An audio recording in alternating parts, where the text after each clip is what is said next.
اس وقت آپ کو لیے چلتے ہیں ملاکنڈ، جہاں پر وزیر اعظم عمران خان جلسہ عام سے خطاب کر رہے ہیں۔ وَإِيَّاكَ نَسْتَعِينُ۔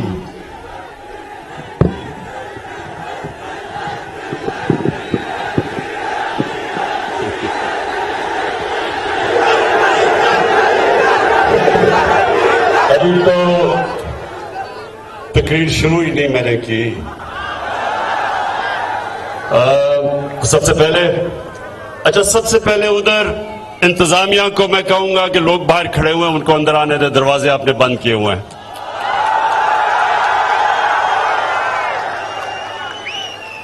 لوگوں کو اندر آنے دے۔ جنید اکبر، آپ کو 25 سال تحریک انصاف میں جس طرح آپ نے محنت کی اور نظریاتی جدوجہد کی، میں آج آپ کو خراج تحسین پیش کرتا ہوں۔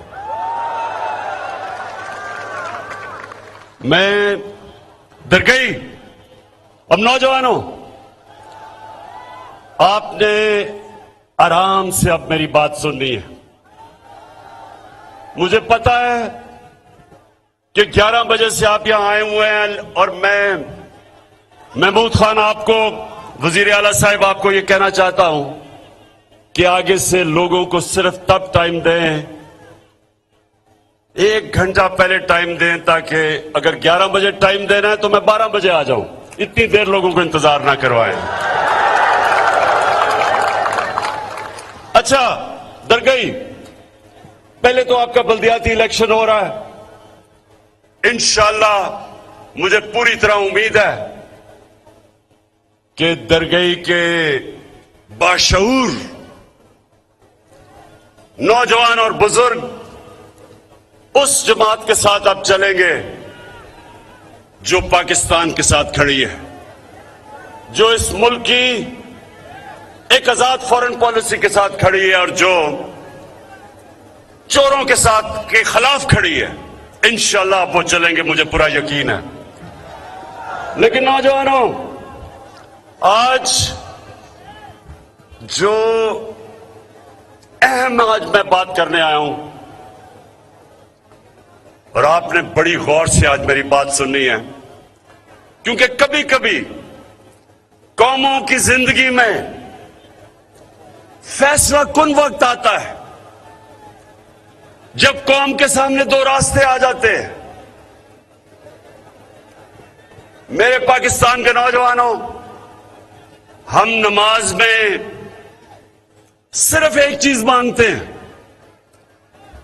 نوجوانوں، ہم اذان میں صرف اللہ سے ایک چیز مانگتے ہیں کہ اللہ ان کے راستے پہ لگا جن کو تو نے نعمتیں بخشی ہیں، ان کے راستے پہ نہ لگا جو اپنے تباہی کے راستے پہ چلے گئے۔ ہمارے سامنے بھی اب 2 راستے آ گئے ہیں۔ ایک طرف پاکستان کے بڑے بڑے نامور ڈاکو، وہ سب اکٹھے ہو گئے ہیں۔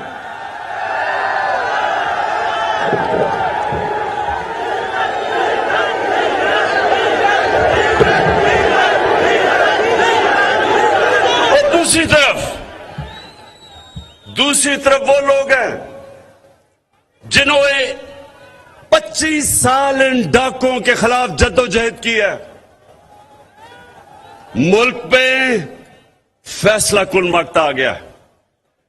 ان ڈاکوؤں نے جمع ہو کے، اکٹھے ہو کے، چوری کا پیسہ جمع کر کے ہمارے ایم این ایز، ان کے ضمیر کی قیمت لگا دی ہے، ان کو خریدنے کی کوشش کر رہے ہیں،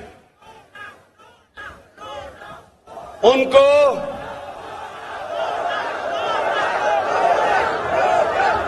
میرے درگئی کے نوجوانوں، 1 منٹ سن لیں میری بات۔ لوٹے میں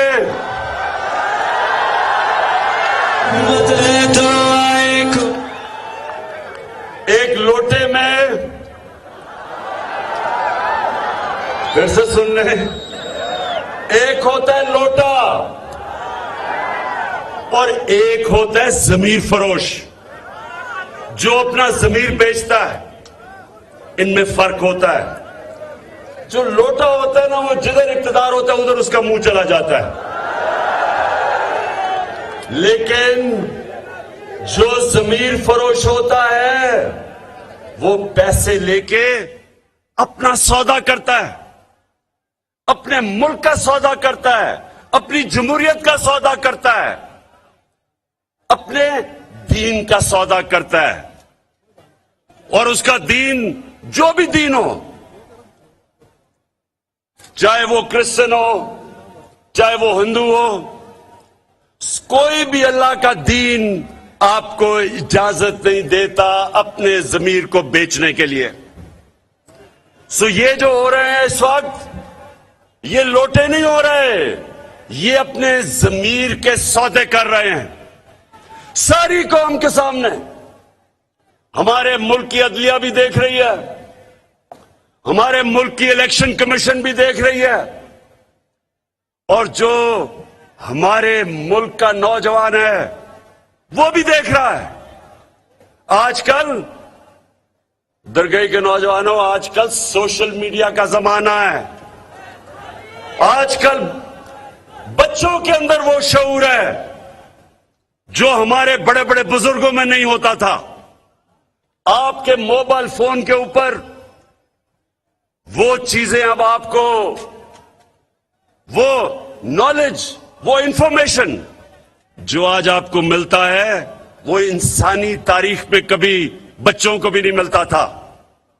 تو آج ساری قوم کے سامنے یہ سودا ہو رہا ہے, ضمیروں کا سودا ہو رہا ہے, اور اس کو جمہوریت کا نام دیا جا رہا ہے.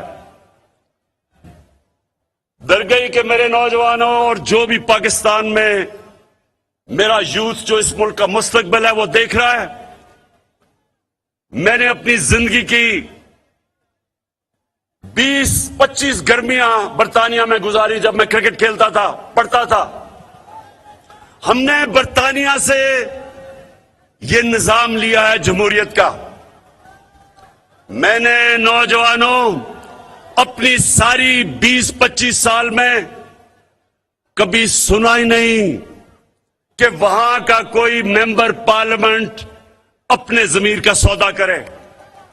وہ مسلمان نہیں ہیں لیکن ان کی اخلاقی قدریں, ان کی morality, ان کی اخلاقیات وہ اتنی اوپر ہے ان کے سیاسی لوگوں میں کہ کوئی تصور بھی نہیں کر سکتا اپنے آپ کو بیچنے کے لیے.